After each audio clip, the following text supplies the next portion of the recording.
The faith of Abraham is one of the most powerful and universal stories in human history. Abraham, called Ibrahim in the Quran, is recognized as the father of believers in the three great monotheistic religions, Judaism, Christianity, and Islam. And what made his story so remarkable was not his wealth nor his power, but his absolute trust in God. God asked him to leave his homeland, his family, everything that was familiar to him, and to walk toward the unknown. Without knowing where he was going, Abraham obeyed. This radical obedience still amazes the world, because it reveals complete confidence in the one who guides existence. But Abraham's faith did not stop there. It reached its climax in the most heartbreaking episode of his life.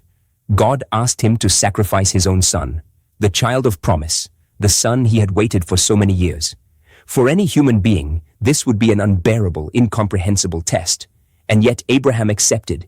He lifted the knife, ready to obey until the very end, when suddenly an angel intervened to stop him. God wanted to test his faith, not take the life of his son. This act remains a lesson for all of humanity.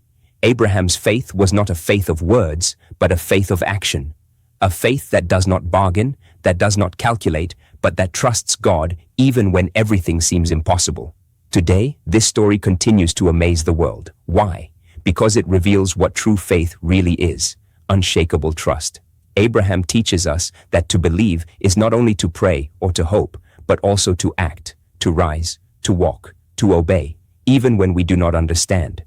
His legacy is immense. The Jewish people recognize him as the father of their nation. Christians see in him the model of faith justified before God.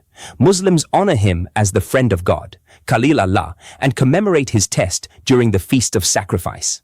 Across the globe, Abraham stands as a universal example of faithfulness.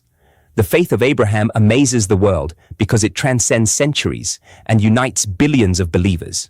It reminds us that God asks for complete trust and that he always rewards those who obey him. Abraham challenges us with this question: how far does my faith go? Am I ready to trust God even in the most difficult moments? Yes, the faith of Abraham amazes the world, but more than that, it is an invitation to each of us today. For God has not changed. He still calls men and women to trust him, to walk by faith and not by sight. And through Abraham, we discover that such trust is never in vain. It always opens the door to blessing and to life.